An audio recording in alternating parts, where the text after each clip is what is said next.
Hello and welcome back to Continental Club, where we discuss the hottest topics in European football. No Henry Hill this week, but we do have Zach Jalab. Hey, Zach. Improvement, some would say. Absolutely. Yep. Yeah, for sure. No, Henry's on Sky Sports News, so make sure you check that out. We're on it Tuesday, Wednesday, Thursday. It's his turn today. Him and Sam are on that, talking all things football. I'm glad to be here. I always enjoy Continental Club. Excellent. You said you were just about to start the Beckham documentary, or had started? Yes, I'm about 3/4 through the first episode. Enjoying it? I am enjoying it. I feel like it was weird because beforehand I felt like I knew a lot about David Beckham. However, apparently I didn't, because this is revealing a lot more information. And obviously he's quite a likeable guy, isn't he? So so far so good. Absolutely. McCubbs, we were saying before the camera started rolling that we kind of underappreciated his playing talents maybe a little bit. He was so good. I think because he was at his peak before I really started watching. I mean, he's a big part of the reason why I started supporting Man United, or he solidified my kind of love for that club.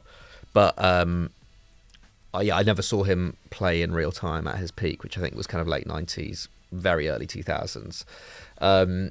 And he was just immense. And it's like, I actually saw Mark Goldbridge the other day saying, it is outrageous. He was saying, I think he was saying that Beckham was better than KDB. But even before I saw that, which I don't agree with, but even before I saw that, I just didn't actually appreciate how similar a player actually he is to him. I think because he was kind of playing on the right of a 4-4-2, we didn't really see him in that way. But I think if he was playing now, he probably would have started his career as maybe a winger in a 4-2-3-1, and then eventually taken up a more central role, because he was just so... He did become more central as his career at Real went Madrid, on. at Real Madrid. And I guess it's just because,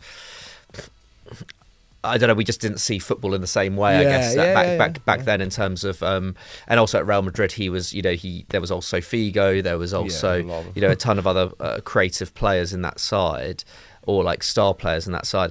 But anyway, rambling on. But basically, I think if Beckham was playing today, he'd probably be one of a midfield, on the right hand of a midfield three, or maybe even playing as a kind of roaming 10.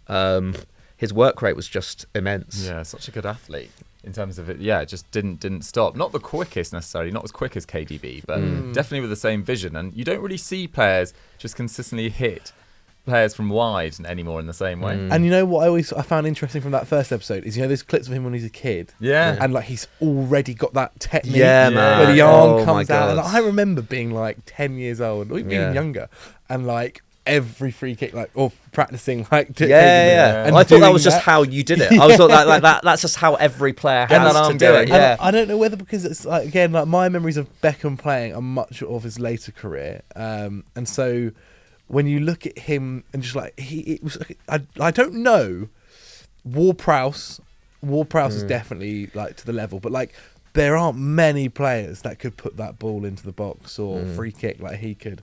It's outrageous. Yeah, it really absolutely. is. I also particularly enjoys the moment when he's having his rebel stage against Sir Alex Ferguson. He shaves his head for the first time. Yeah. And I was like, that was like me. Didn't look as good, obviously, unfortunately. No, yours is better. You're far more in the Pep mode. Maybe I always went, I've gone shorter than he ever did. Yeah. But either way. Right, enough Beckham chat. Let's get into rating signings, the big money signings particularly, from this summer. Hero or zero, flop or flames, etc., etc. And we're kicking off with a player, Zach, who has joined Real Madrid and has absolutely nailed it. I mean, Jude Bellingham, we've talked about him a lot on this show, but we might as well, because, again, this is definitely, if we're doing hero or zero, this is one big hero. Yeah, 100%. I think, obviously, we spoke a little bit about him on Team Talk yesterday as possibly our signing of the summer. I think Henry kind of had him down as well too, and so it's look, the stats alone can show you how well he's been, and he's not necessarily playing as a striker mould. 10 games, 10 goals, 3 assists. It quite frankly is ridiculous. He's found life at Real Madrid so easy. I think one of the most impressive things as well when watching him, not on the pitch but also off the pitch, he's settled so well. He's become friends with the youngsters there. You've seen him hanging out with Camavinga and Vinicius Jr. Bit of banter afterwards online as well. Yeah, banter online. It's weird. Like, I think because of how he is, and because we've seen him for so long and since such a young age, I think we forget he is only 20 years old. Like, I think back to what I was like at 20, and just the idea that he is so mature, has such a level head on his shoulders. It is really, really impressive. And then you just look what he's doing on the pitch, and like you're already seeing leadership skills from him in a Real Madrid side that is quite young, but also has some leaders there already. You think about Modric, you think about Kroos, you think about Alaba as well at the back. Like, it's something that he's managed to kind of join that kind of leadership group. I mean, you kind of see that effect when he's in the England squad now as well. Like, he knows that he is the guy. He knows that he is the person that everybody will be looking at, wants to see something from him. And I think when he was at Dortmund, it was very much a time where it was like he can develop in his own pace. He went for a fee that was obviously a lot of money. There was a lot of spoken about him for like his Birmingham City and then retiring the number.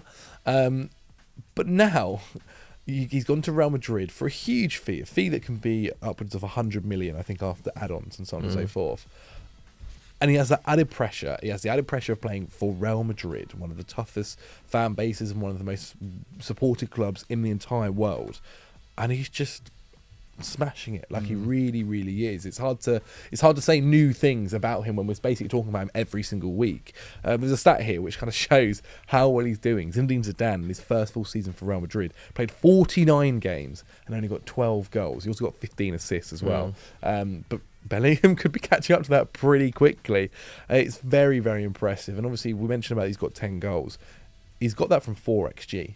As well, 4 non-penalty. Jesus, I didn't realise that. So like he's managed to take his chances really, really well. Because he's also got into like so many good, like so many of his goals have been like in and around the 6-yard box as well. I guess a few headers of but still. And then, you know, as Henry said in Team Talk, the celebration, the celebration's another reason as to why he's such a hero. No, but it is an absolute banging deal. I feel like a lot of people didn't really see this deal going that wrong with the way his career trajectory has gone. So yeah, no, super, super impressive. It's frightening to think what he will grow into. It really is. Yeah, I'm trying to think. I'm trying to think what his best goal output in a season is. It probably is around 10 or 11 at Dortmund. He got 14 in all comps last year. 14 in all comps. Okay, so like, but then he's also got. Oh no, that's 10 games. This is in all comps, isn't it? 10 goals. Yeah. But like, I was actually having a look yesterday or the day before at. I think it was when we were on Sky Sports, and we were discussing him. His performance on the weekend. I was having a look at Benzema 2 years ago, which was probably the best season of his career. Ballon D'Ors season, that one? Yes. And in Benzema's first 10 games of the 21-22 season, he scored 10 goals. So when people talk about Bellingham being the Benzema replacement or whatever, he literally is putting out the same output that Benzema did in the best season of his career, which is just frightening. And it will slow down, I think. But who knows? Who knows? Do you think, obviously, because we're in the international break now, so you're just thinking about England. Do you think, because obviously when we've seen him play for England, at times we've seen him partner just Declan Rice as a midfield too. Do you think we'll need to see him further forward now? Like, if we're seeing Carlo get such a good level of goal output, and we obviously saw him score against Scotland. Yeah. Do you think he needs to play further forward as well? I don't know. I think we're kind of blessed with, number 10s. There's Foden, there's Maddison, and we've got an elite goal scorer in a way that Real Madrid don't in Harry Kane. So I don't think we need to play him as that sort of 9 or false 9 role or number 10 role. And we're actually really short of high-quality central midfielders at the moment. I mean, Jordan Henderson's still in the squad. Calvin Phillips isn't playing a lot of football. I don't think James Ward-Prowse was picked for this squad. So we're really, really short in that area. Curtis Jones hasn't really got a look in for England yet. So I'd keep him in a midfield 3. And if you're picking on form at the moment, it's got to be Bellingham, Rice and Maddison, I think, in midfield. And then maybe a front 3, which might include Foden. Probably Saka, actually, off the right, although he is injured at the moment, isn't it? And then the left wing, probably looking at Grealish maybe, or Rashford, but Rashford's form for Man United has been a little bit up in the air. Foden can do left wing as well. True. There are plenty of options there. Let's move on to another Englishman who is doing very well abroad. To clarify, we're not just doing the big name English people, it's just because we were doing it from descending order in terms of fee. So this guy joined Bayern Munich for £86.4 million. Harry Kane, it's gone very well again, McCubbs. Unsurprising, though. Yeah, it's definitely less surprising. In terms of his output, at least less surprising than Bellingham's. I mean, I was thinking about it. I think Kane was the statement signing of the summer across Europe, wasn't he? Both in terms of his ambitions finally being realised, in terms of going to a truly elite European club, which battles on all fronts every season, and also in terms of Bayern Munich's ambitions as well. Finally, getting that Lewandowski replacement in a year late after what was quite a tough Bundesliga season last year. Lots of change behind the scenes, lots of change in the dugout. The kind of culture of the club almost being called into question. And someone like Kane, who I think Harry Kane really is quite he suits Bayern really well. I think his kind of his whole kind of character of not being, he's not, I don't think is necessarily the most charismatic character off the field. He's not very showy, is he? He's not very showy, and he's not necessarily, he's not like a public speaker like someone like Jude Bellingham, I think already is. But he leads by example, and he leads by his hard work and perfecting his game. And he's been immense. 8 goals and 4 assists in 7 Bundesliga games, I think it is. And that's not not overly surprising, given that both his creative numbers and his goal scoring numbers were fantastic at Spurs, especially in the last couple of seasons. But I think the main thing is that he just looks really happy at Bayern, and for a player who we talk about English players going abroad at a young age and how valuable that is to them. This is the player who's been at the same club for nearly 20 years. Grew up in, is a Londoner, played for Spurs his whole life, and at 30 has upped. Gone to a different country for the first time in his life, taken his family. That's a big thing, and also with a huge, not only the kind of culture shock, but also with huge pressure on him to deliver, the Bundesliga and to get Bayern back into the kind of latter stages of the Champions League, get them put. I think they've not got past the quarterfinals since they won it in 2020. So there is a lot of pressure on him, but I think that what eases that pressure is the players around him, and a little bit like Bellingham at Real Madrid, it looks like he already has a really, really good understanding with those players. Particularly Leroy Sané. Him and Leroy Sané are ridiculous. They link up so well. I think he's already set up Leroy Sané for 3 goals this season. Alphonso Davies has also set up him for 2. And it's no surprise that he's linking up with the other players who are kind of doing most of the legwork as well. I think Leroy Sané and Alphonso Davies and Coman are the kind of main ball carriers in that side, and that's actually meant that Kane has been able to switch up his game a little bit. And when you looked at him at Spurs at points, and there were games where I think he would not be able to influence it in the way that he would have liked, and I think it often came down to fatigue, to be honest, because he just carried that Spurs team so much, not only in a kind of creative and goal scoring way, but also in terms of his ball carrying, which was fairly high at Spurs. That's come way down at Bayern. He does almost no ball progression in possession. His passing is still pretty decent, but he's making less than 1 progressive carry every 2 games, which is pretty wild. So he really is in and around, his position is very much in and around the box now, and I think we always kind of expected that because you've got Thomas Müller behind you, you've got someone like Jamal Musiala behind you, and he's playing centrally as well. Even Joshua Kimmich, there's just so much forward thrust in that team in a way that at Spurs, especially in the last 2 years, there wasn't. So I think he just looks really, really happy playing in the best team in Germany, and just playing with world class players all around him. I think I can only see this going really, really well. Is it a lot of money for a 30-year-old striker? Yes, but Bayern do have big ambitions, and they don't often spend that much. So I don't think it's a waste of money at all. And also, Uli Hoeneß came out and said that they only paid, the fee is only 95 million euros, which is less than I think what was originally reported. I think even Transfermarkt still has it down as 100 million euros. So we'll see whether, how true that claim is. But yeah, they still managed to get him, on a fee much lower than what, Man City were willing to pay 2 years earlier. But equally, the measure of that success will be the silverware at the end of the season. Kane's gone there to win silverware. Bayern have ambitions of winning everything. So do they make a real fist of the Champions League? I think they probably will win the Bundesliga. I think they are, by almost all metrics, the best team in the Bundesliga. I know Bayer Leverkusen have hit the ground running. Stuttgart have started really well. Even Dortmund have started better than we expected. But I think they will win the Bundesliga. And I can see Harry Kane hitting 30 plus in the league. So, yeah. Fair enough. It was going to be interesting to see whether he ends up as top scorer, of course, because Stuttgart's Saru Guirassy has gone off like a man possessed. 13 goals already. Absolutely incredible from him. You'd expect that to even out, especially given his past record at previous clubs.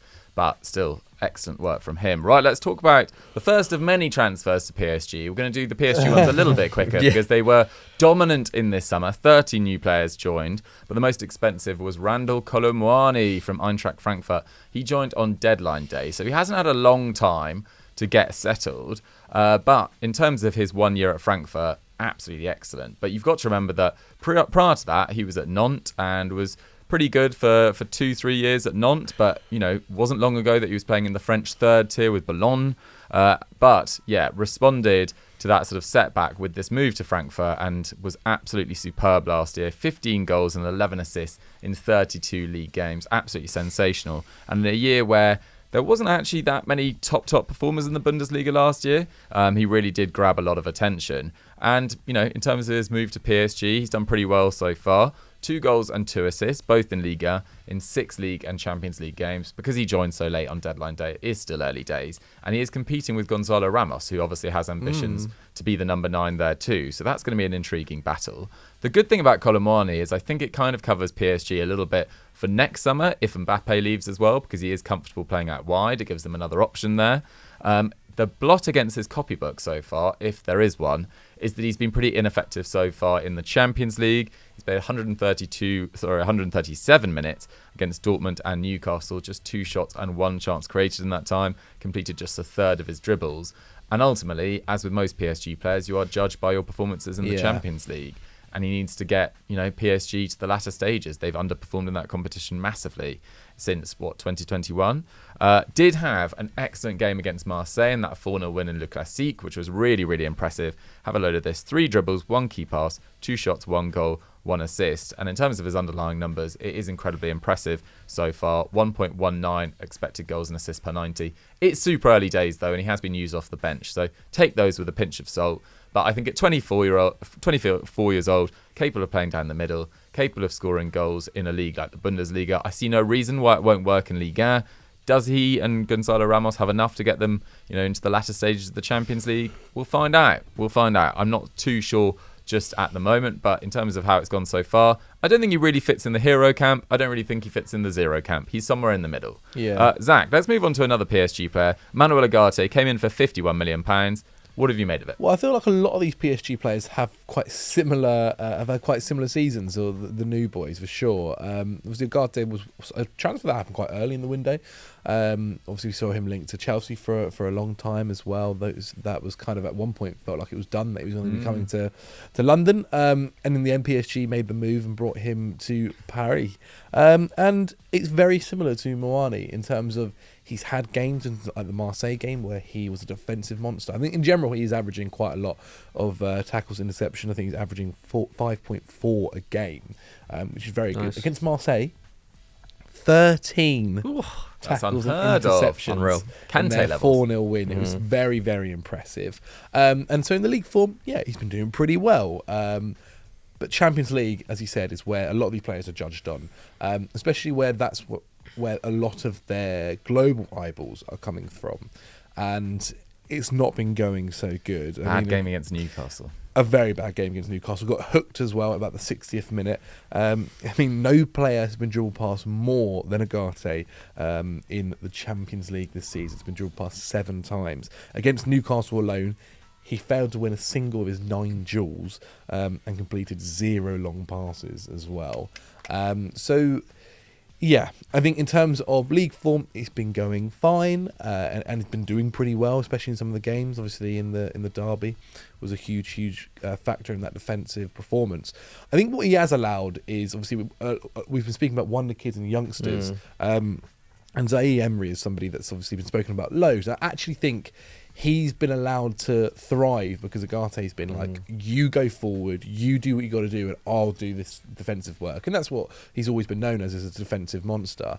But it's allowed someone like him to shine and really flourish and kind of have the pressure of maybe defending in midfield a little bit taken off him. So I think that can be looked at as a positive as well, to kind of allow his other teammates to thrive. And I think that's what somebody in his role at the moment is always is you want them to do. You want them to allow you guys that are better going forward and better in possession to not have to worry so much about doing the dirty work. So far, yeah, I don't think it's a flop. I don't think he's been a hero just yet. It might be a little bit easier to say come January.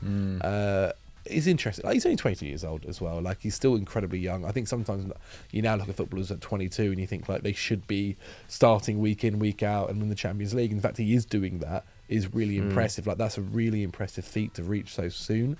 So yeah, it's a little bit 50-50 at the moment. Just I think similar to Muani. Yeah, absolutely. It is worth saying that it's very early on in the season, but international break made sense to judge their early performances so far. But joining new clubs in a new culture often very, very challenging. McCubs, Ousmane Dembele, another one, £43.5 million to PSG. They really did go for it this summer. Yeah.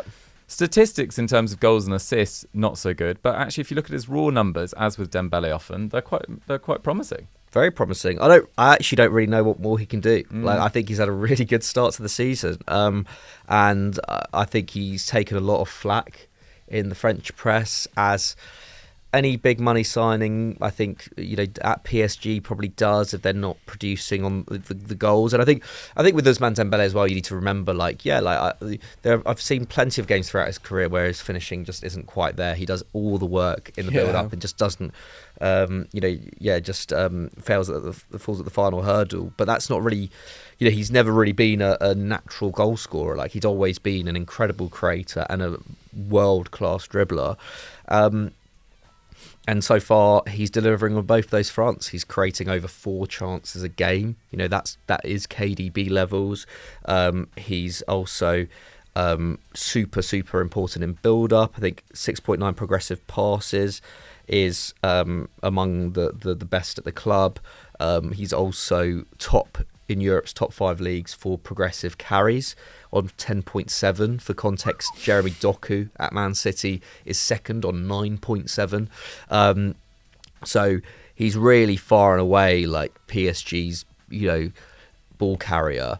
And even in that Newcastle game, I think he got stick because I guess the whole PSG team got stick, but he was the only one who was really offering a goal scoring threat in that game. He was the only one who was really making those penetrating runs in behind, ultimately it was a team. It was a really poor defensive display that cost PSG that game, and a really good defensive performance that won it for Newcastle. Rather than necessarily there being a deficiency in a certain area. I guess like Mbappe was, did take most of the, had most of the defenders on him, and so there was maybe a bit more space for Dembele in that sense. But I think he was the outstanding performer in that front line. And I think the time will come. I think the goals will come. I think the assists will come as well. It's only a matter of time in that sense. I think he's running at 0.77 expected goals and assists per 90, which is really good. I think that's quite a sustainable kind of number as well, as opposed to what we've seen with a lot of strikers so far this season. Luis Enrique has been very protective of him in the press as well. So yeah, and I think he's well suited to that forward line. He's got, I think out of everyone in that forward line, he seems to be someone who actually in some ways isn't really that much of a rotation option. I think Enrique likes to play Asensio through the middle when he plays. Obviously, you have Muani and Gonzalo Ramos going for that centre forward spot. Mbappe can play through the centre or on the left. Dembele's really, seems to be the only real kind of right starter on the right wing. I don't really know what more he could do. Maybe I'm a bit biased. I love Ousmane Dembele. I think on his day he is like the best right winger in world football. Especially, I think. So I always count Salah as a bit of a right-sided forward. But I think in terms of a classic winger, a winger, as I think Pep called Doku. In terms of proper winger, I'd say it's kind of it's Dembele. I mean, in terms of consistency over the last year, it's hard to argue with Bukayo Saka, but I think on his day, especially in terms of just like he's just a joy to watch. I just absolutely love watching Ousmane Dembele, and I think the question mark is always, will he be able to stay fit for a whole season? If he manages to stay fit this season and manage to stay fit for the next couple of seasons and not have too many games out, then I think the fee that PSG have paid is an absolute snip, especially given what Barcelona paid for him 6-7 years ago. Because it hasn't, all these injuries, it hasn't affected his mobility. He's still very quick. He's still very agile. I guess the only thing that's maybe has come down a little bit since Barca is his actual his dribbling into the box, but that might be a tactical thing as well. So yeah, I think Dembele is set for a really positive season. There we have it, you Dembele detractors. Listen to that. Right, we're moving over to Bayern Munich once again. Kim Min-Jae arrived for £43 million, and this completed a remarkable journey for the guy who's playing for Beijing Goan, then Fenerbahce, Napoli, and then Bayern Munich in 4 consecutive seasons. Remarkable rise. Obviously sensational for Napoli last year. Huge revelation, crucial to that Scudetto win for the first time in 33 years. Team of the season, Serie A best defender. Really, really impressive. And he's now become the Bundesliga's most expensive Asian player. He's played 10 of their 11 matches so far, only missing the DFB Pokal win against PR Munster with the knock, and obviously featured in every league game as well. He's 5th in the squad for minutes. De Ligt started the season with a knock, but even when he has been fit, De Ligt's really been a bench option. De Ligt's only played 84 minutes in the league and Champions League so far. He is currently out with injury as well. But I did not expect that to happen. I thought it was going to be Kim and De Ligt, really, but it's Upamecano who started alongside Kim. And they've been pretty solid defensively. I mean, they've only conceded 6 goals. 4 of those came in games against Bayer Leverkusen and Leipzig in 2-2 draws, where they didn't look particularly solid. But I don't think Kim has been a massive part of that. Particularly on the ball, he brings so much to the side. 6th for passes completed in the entirety of Europe. 3rd for passes into the final third in the Bundesliga. I think that's behind Kimmich and Xhaka. And 3rd for progressive passes in Germany as well. Again, behind Kimmich and Xhaka. But his tackle success rate is a little bit troubling. I mean, every time I've watched him, I thought he's looked really, really solid. But looking into it, only 43% of his tackles. He actually hasn't tried to compete that many so far. But that's still a little bit lower than you'd expect it to be. His aerial duel win rate is at 68%, which is excellent. So overall, I'd say it's been a solid start to life for Kim at Bayern Munich. I'm intrigued to see who will be his centre-back pairing as the season progresses. Because if not, I think a lot of clubs could be in for De Ligt. I do think, going from Juve to Bayern and then a club like Man United, for example, wouldn't be great for his confidence and would make people worry, why is it not working out at top clubs? But in terms of his performances last year, I thought De Ligt was really excellent. And it was really Upamecano that let them down, particularly in the Champions League. So I'm surprised he hasn't played more. But Kim, solid work so far. Probably on your way to a hero. 80%. Zach, there are loads of names down here. Who would you like to talk about next? Yeah, I mean, let's go all the way to someone that was being spoken about a bunch actually during the transfer window. It happened quite last minute. There's one moment, was he going to stay? Was he going to go to a rival? He was linked to Spurs. He was linked to Chelsea. And that was Folarin Balogun. Obviously, he's well committed his future to the USA. Whether he's going to stay at England, who knows? I mean, last year in Ligue 1, he absolutely dominated it, didn't he? I think it came at a little bit of a surprise, but 21 goals and 2 assists. He did fantastic for Will Still, who haven't really heard too much of it in the last had a good start to the season. Right? Good. So I wonder if they're not still paying his fees anymore, are they? No, I'm not sure. He's got his badges. Yeah, I think he's got his badges. Yeah, but so far he obviously moved to Monaco, and he's played 5 Ligue 1 games to date. Started pretty nicely. 3 goals, 1 assist. Already half of his way to his assist tally. Maybe he's become more creative at Monaco.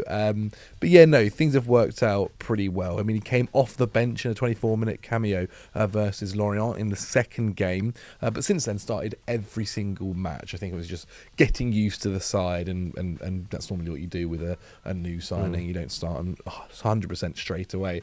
His XG per 90 is looking really strong. 0.93, which was actually up from 0.77 last season, and his creating numbers of expected assists is 0.23 per 90. Really so solid. Can't be complaining. I think he started life really well there. All he needs is another strong season at Monaco, and I mean, he can stay there if he'd like, but people will then be looking. The bigger clubs could be looking towards him. It kind of shocked me that I think he didn't end up getting a move to maybe a slightly bigger club per se, or a club that's trying to fight for the top side, the top kind of Champions League spots. I mean, especially with Monaco's up and down kind of history over the last few years. But you know what? He's started to life really, really well. Obviously, he knows the league as well, which I think was a smart decision to make that move to as well. But yeah, no, he's doing pretty well. I think on his way to hero. Yeah, fair enough. I think there was a lot of financial issues around a lot of clubs. I think Inter Milan would have looked at him if they could afford him, but they already had Marcus Thuram, and then they went for the cheaper option in Marko Arnautovic. But yeah, Balogun felt like a strange one. And then Milan spent a lot of money around their squad and maybe didn't want to go for putting £35 million towards a striker. But I think Monaco's a pretty good place for him. As you say, like lots of top talents have been through there in the last few years, and you know they're always willing to sell if the price is right as well. So yeah, good roundup of Balogun. McCubs, next up for you. I'll go for someone who left Ligue 1 in Lois Openda, went to RB Leipzig, big signing. In the summer, I think there were some question marks potentially around him because he hadn't played at kind of a Champions League level club before, and was very much a certain type of. He's very much a classic centre forward, plays off the last man, which I think really suits the Bundesliga. But I guess he's not necessarily the flashiest player, Lois Openda. He's very much a goal scorer. I think he's a really good footballer, and I was a really big fan of this move when it happened, and I'm an even bigger fan now. I think he's started life really, really well at Leipzig, and especially given the outgoings, they needed someone to come in. We could specify, like Szoboszlai and Kunku in terms of the forward line. Yeah, they needed, whoever they were going to sign up front to hit the ground running, and he has. And he's done it in big games as well. And I think one of the things that's been leveled at him before is that he's not he doesn't take that many shots in a game. He's a very super efficient striker. He's actually averaging fewer than 3 shots a game this season, which is that's not usually elite, but he's already scored 5 goals and got 2 assists in 9 games. And yeah, like I was saying, he's done it in big games as well. He scored against Leverkusen, Man City and Bayern Munich already. And what I think is super impressive as well in terms of him stepping up to this level is that the goals against Man City and Bayern Munich were almost, not exactly the same, but it involved him out-muscling 2 of the most physically imposing centre-backs in world football, in Kim and in Manuel Ugarte. He just looked so comfortable. He does not look in any way phased by coming up against these kind of defences. And let's remember, Man City, the best defence in world football as well in general. I know Leipzig lost that game, but that has nothing to do with Openda. I think he did his job. So I think not only in terms of his kind of performance level, his skill level, his attributes, but also in terms of the confidence that he's displayed, in terms of leading the line for what I think can develop into a really exciting attacking team this season. We've already seen bits of what Benjamin Sesko can do, what Xavi Simons is capable of. He's got a really good young contingent there. RB Leipzig, once again, continue to, be able to rebuild time and time again. I think Lois Openda's start to the season has made that transition a lot easier. So yeah, I think he's right up there, very much a hero for me. Absolutely, hero. Right, I'm going to talk about two players that have joined Milan clubs combined. Benjamin Pavard started every minute of their last 5 games in all competitions, and he's been absolutely excellent defensively in particular, averaging 3 tackles, 1.3 interceptions, loads of clearances, loads of blocks, but he's not offered so much going forward, at least. But Alessandro Bastoni on the other side is so good going forward and can really whip in those balls with a magnificent left foot that I don't think it matters too much. And also with Denzel Dumfries really playing as a right winger, even though he starts at right wing back, then it's really important having Pavard sweeping up behind him. And it means that Inter, despite losing Onana and despite losing Skriniar in the summer, haven't really taken a backward step defensively. And I think Pavard's been a huge part of that.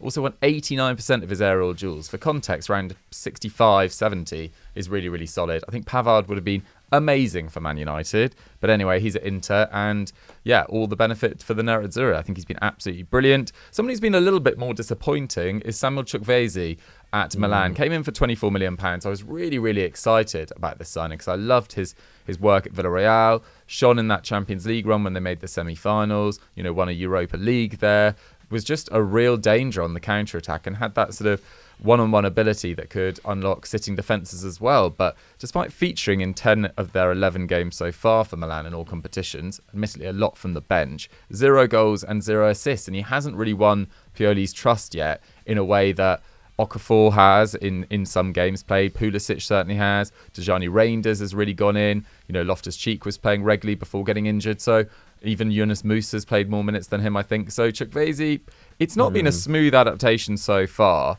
And yeah, he's not been particularly impressive going forward. De Ketelaere struggled when he went to Milan. You don't want to say that it's too early for Chukwueze either. I'm sure he can turn it around, but his expected goals and assists have fallen from 0.45 last year, really promising, to just 0.15, which is really pretty down. And he's down across the board in terms of his shots, key passes and dribbles. So he's probably just waiting for that game that sort of sparks his Milan career into life. It's also difficult in that he's competing with Christian Pulisic, who has more experience at top clubs, has been relied upon for the US national team for many years as well. So yeah, work to do for Chukwueze. At the moment though, he's in the 0 camp. Zach, next from you, who do you want to go to? Yes, well, let's go to the Bundesliga. Let's talk about somebody that, again, we mentioned him on Team Talk. I think you mentioned him, Doogie. Victor Boniface. Boniface. Yeah, sorry, Boniface.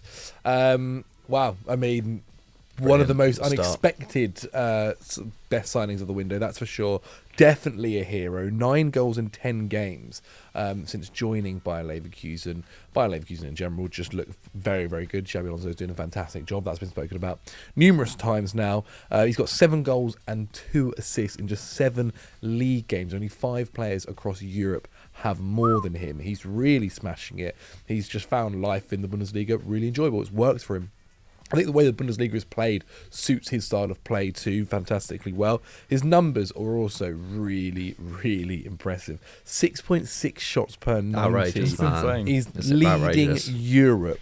The next best is Kylian Mbappe, and he's having a shot 1.1 shots per 90 more than him. So he's doing very well. I mean, the team's doing very well as well to give him those opportunities and create those chances. He's also getting 2.6 shots per 90 on target, which is only topped by Wilson and Ferguson in Europe. Now, his XG stands at 1.4 per 90. Yeah. He's expected to score a goal and a half every single game. After 2 games, he's meant to get 3 goals. It's ridiculous. And he's not really overperforming either. Like, he's playing really well. He's taking his chances really well. He's had a 7.9 XG so far this season, which is tied with none other than Erling Haaland. Like, his numbers are backing him up. They're really impressive. They're kind of matching him to the likes of Haaland, who is just a freak of a different nature. I think he's been a really good signing. Fair play to the scouts as well to go and kind of find somebody that fits their system so perfectly well. It'll be interesting if he continues in this rate, how long he'll stay at Leverkusen. But that's for another video and for another future time to talk about. But he is definitely a hero, 100%. Yeah, I think all of Leverkusen's signings. I mean, we could have talked about Granit Xhaka. We could have talked about Alejandro Grimaldo as well, who scored that amazing free kick against Bayern. We could have talked about Jonas Hoffmann as well, who I think's been an excellent replacement for Moussa Diaby. All of Xabi Alonso's signings have just hit the ground running and have gone off very, very impressively so far, and it's powered them to the top of the league. You know, they've been in this position before. They've been top at Christmas, I believe, a few years ago. You know, it's the second half of the season where we'll see where they're really at, but really, really impressive stuff for now. Next from you, McCubs, maybe one of our final few. Yeah, I mean, I guess you touched on Granit Xhaka, so we don't need to, but I mean, his passing numbers in the Bundesliga have just been immense. Like, I think he's second for passes completed in the league. He's first for passes into the final third. I think he's made the same amount of progressive passes as Joshua Kimmich. So, yeah, and it's also his defensive work has been pretty good as well. I think he's winning the majority of his tackles. So yeah, looks really good. I mean, he was always amazing in the Bundesliga before Arsenal signed him. There was never any. I don't think there was any season at Mönchengladbach, although I think it took him a little bit of time to get into the first team. I think once he was in the first team, very quickly became a leader. His passing at Arsenal was always outstanding. His passing was, it was always very good. I think just that, his reputation, and also had the system he played in. I think sometimes just didn't really suit his style of play. Whereas in a Leverkusen side who are now one of the most exciting attacking teams in Europe, he suits them down to the ground, and I'm sure like that final season at Arsenal has done him some favours as well in terms of playing a bit more expansively. So great signing for Leverkusen, even though the fee they paid was quite a lot for a midfielder at his stage in his career. But if it couldn't secure them Champions League football or a title challenge, then very much worth it. I guess one that hasn't worked out so well is Scamacca to Atalanta. Scored twice, but he's also missed 4 games with injury, with a hamstring issue as well. You never really want something like that when you first arrive at a club. He really needs. This season is really, really big one for him because he played fewer than 1,000 minutes last term for West Ham. So in some ways, he's already on his way to matching that. He's I think he's played a quarter of those minutes despite the injury already, and his shots are up. Things are looking good. He's taking nearly 5 shots per 90 minutes. I think that just the sooner he can get back into that side, the better. Given the money that West Ham paid for him, like £21.5 million, is not bad from Atalanta's perspective. But once again in Serie A, the top 4 race is going to be super, super interesting. So Atalanta need their target man back. I'm trying to think of anyone else. I think that's about it from myself. Nice. I might finish off with just Robin Gosens. He had a really difficult time at Inter Milan with injury. Then Federico Di Marco surpassed him and has become probably the outstanding left wing back. One of the best in Europe. I'd definitely say the best in Italy. But he's made 8 starts for Union Berlin and he's responded with 4 goals in 7 league games. Fantastic. We knew what his talent was like from Atalanta. We knew what it was like from the German national team, particularly at Euro 2020. But to see him, join a league that he's never played in before and help out a Union Berlin side that have been quite poor, at least in terms of results this season, I think that deserves a shout. So he's definitely going to the hero camp. But guys, make your own judgments on those players. Are they in hero? Are they in zero? Who did we miss out? Do we miss out the biggest zero round? Let us know in the comments down below. And let's move on to our quickfire questions. Before we get on to quickfire questions, I'm just going to quickly review what happened in big match predictions last week. So going into it, McCubs was on 13, I was on 10, and Henry was on 6. We all backed Dortmund to beat Union Berlin, but no one saw that 4-2 result coming. Nico Schlotterbeck's goal, what a strike. Go check it out. 1 point to all of us. In terms of Napoli versus Fiorentina, McCubs and I both backed Napoli. Henry backed the draw. 3-1 to Fiorentina, which has heaped pressure on Rudy Garcia. Hept is definitely not a word. But yes, big pressure for Rudy Garcia now. Apparently going to stay in his job, but we'll see for how much longer. No points to any of us, though. Rennes versus PSG. Henry said 2-2. McCubs backed Rennes. I said 1-0 to PSG. It was 3-1 to PSG, actually. Really good performance for them, especially because Rennes hadn't lost at home for months, actually. So that was 1 point to me. So scores after that. McCubs is on 14. I'm on 12. Henry on 7. Work to do for Henry. But no big match predictions this week because it's international break. Right, the first question we're going to do 2 quickfire questions. The first one comes in from Down Regression, and it's sort of a betting theme. Okay. Over and under, Mbappe winning 1.5 Ballon d'Ors. What would you say at the moment, Zach? I feel like the odds are in over. Mm-hmm, I feel like the odds. I mean, it's hard to say. What is he now? 24. He's not won one yet. But it does feel like he's going to be at that stage. Obviously, it feels like probably Messi will win this one because of the World Cup. So he's got to focus over this next year to kind of get his first one or two. But yeah, no, he does have age on his side. Like when he's on his day, he's the best player in the world. There's also the Euros as well coming in the summer. So if he has a fantastic tournament there, like he also did not have a bad World Cup either. He was unfortunate. Like if he was one to lift that World Cup, probably he wins the Ballon d'Or. If his form was better right now, I think there'd be a bigger push for him. Yeah, that's. I mean, he's not been terrible. There is a little bit. I think of he's still scored 8, hasn't he? Yeah, and there is a thing I think with the Ballon d'Or and like with all of these where there is very much a recency bias. Like the first 6 months, you can do whatever you want unless it's the World Cup per se. But the first 6 months are nowhere near as important as the last 6 months towards the Ballon d'Or, for sure. I actually forget that it's season to season as well. So actually what he does this season doesn't matter in the slightest. Yeah, so actually that should give him a better advantage, if anything. Cubs, are you still confident that he'd win over 1.5? Yeah, he'll win over. Yeah, he'll win 2 Ballon d'Ors in his career. I think also, you have to think his fitness record has been excellent so far. So, yeah, if he remains pretty injury free over the next 5 years, like his record, it's just the law of averages. I think he's going to remain like one of the 1 or 2 best players in the world. It's just PSG's Champions League record that has held him back, isn't it? So that needs to change, or he needs to leave. And yeah, I think. I mean, we were kind of saying it on Team Talk yesterday. I'm pretty confident that he'll win another World Cup. But France are have been such a good tournament team over the last few years. And Mbappe is a huge part of that. He is, he Mbappe may well end his career as the greatest World Cup player ever. Like he's had 2 insane World Cups, and he's 24. So is he 24? Is he even 24? I think about that. So anyway, sorry, I'm rambling on here, but yeah, he will. Fair enough. Yeah, I think he's got such an advantage in that he plays for France. So every other year, he's got a great chance of dominating a tournament, which Haaland probably doesn't have, even though Norway are improving. Yeah, I think he'll comfortably win over 1.5. I'd expect 3 or 4, to be honest. Yeah, quite easily. I'm trying to think. Vinicius Junior might get his hat in the ring at some stage. It's tough for Haaland because, especially the international player, also like he doesn't have the Mbappe will beat a man and looks. It's more like pleasing to watch. Definitely aesthetics. Yeah, which I think does play a little bit of a part. Yeah, definitely. Okay, that was our answer about Mbappe. Next one, Coolers United. Who has had the most disappointing start outside the Premier League? I'll let Zach think on this for a second because he made a noise that he was... Oh, you go for it. Yeah, I mean, probably even Napoli. Napoli's obviously dropped off considering where they were. The other one's Roma. Roma scoring like loads of goals, but just conceding so much. I think that there must be near the top for both sides of it, goals conceded and goals for. But I think probably if you had to pick one of them, maybe Napoli. I think considering where they were and obviously winning the title after so long, the celebrations and managing to keep Ousmane as well and keep a lot of their stars. Obviously lost Kim Min-Jae.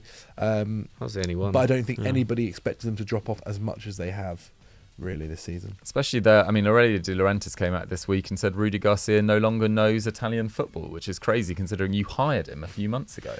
Mental. Absolute nutter. Napoli's a very good shout. McCubs, who would be yours? Yeah, that's what rumours that potentially Conte is...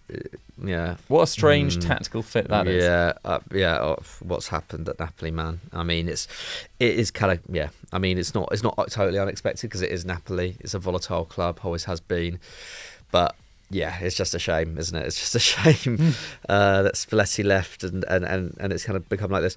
But I would say, I think Napoli's a really good shout. I think Lazio as well in Serie A, big drop off. I kind of saw it coming. I just think Milinkovic-Savic such a big loss for them, and it's an aging squad. But also Sevilla, I think, because they were, they won the Europa League, of course. Mendilibar looked like he'd done a really good job there back end of last season, but now he's out the door. They've started the season not too dissimilarly, like they started the last one. I think Sevilla really, really disappointing. But there's actually quite a lot of big clubs. We've seen Lyon if I'm honest, Leon. it's Ajax, isn't it? They're in the relegation zone. They're literally in the relegation zone, and they have played. I think they've played 2 fewer games than a lot of other clubs. But even if they had played 8 games like the rest of the rest of the Eredivisie has, and they'd won those 2 extra games, I think they'd still be 8th, and they'd still be 11 points behind PSV, who have won all their games. Let's remember. So, they have had a ridiculous start to the season, but nevertheless. They're 19 points behind PSV at the moment, and even if they played 8 and won those extra 2, they'd be 13 points behind them. So it's rough, man. That's rough. I mean, they're still recovering from the Mark Overmars scandal. Edwin van der Sar then had his accident in the summer. Did the whole board leave as well? They obviously lost players like Edson Alvarez. They lost Kudus. Dusan Tadic as well left on a free. I think Davy Klaassen left on a free. And it was interesting. I was watching Frankie de Jong on, I think it was Barcelona's TikTok the other day, designing his favourite player, and he had to say one player's leadership, and he went with Dusan Tadic. Yeah. So he's clearly like an amazing leader, which is surprising because at Southampton he was known as a little bit of a tricky character, or maybe he just didn't get along with his managers there at the time, which I think was Ronald Koeman. But that is interesting. So clearly he was a big part in that dressing room. And it's really fallen apart at Ajax, which is sad. But they've got such a good youth academy. You don't think they'll be down for too long. But they definitely need to... Yeah, and they appointed Maurice Stein in the summer, and he'd done a good job at Rotterdam as well. I don't think anyone thought it would be this bad, but maybe he doesn't quite have the star quality to take Ajax forward. I think it's just... I think it's that kind of Ten Hag effect as well. Like Ten Hag leaving... there'd been a real continuity there, even after the likes of De Ligt and De Jong left. I think sometimes it's just you just sell too many players, and sometimes that summer business doesn't click, does it? Like it's Southampton. Countless examples. But I think also the fact that they had quite a disappointing year last year, and it's not like you generally trust their transfer policy, but like you said, Overmars obviously left, in scandalous circumstances. I think there's been a lot of, I guess there's been more unrest behind the scenes. And when you look at the players they brought in this summer, there's no one who is instantly catching your eye. I think Borna Sosa was a great signing, but there's they're not the most they're not the most recognisable names. Exactly, Chuba Akpom coming in from the Championship. Like I didn't see anyone there and being like they're going to be a guaranteed success. And you often don't, but like after 2 months of the season and it's been like this, it's a little bit worrying. And in any organisation, in any walk of life, you want to trust the people higher up, the people behind the scenes, and there's just been so much change at boardroom level, as we've already pointed out. So those are some good shouts for disappointing start to the season. But guys, that has been Continental Club for this week. Thank you so much for watching. Look forward to We Need to Talk and Sunday Vibes at the weekend, and we'll catch you next week. Bye bye.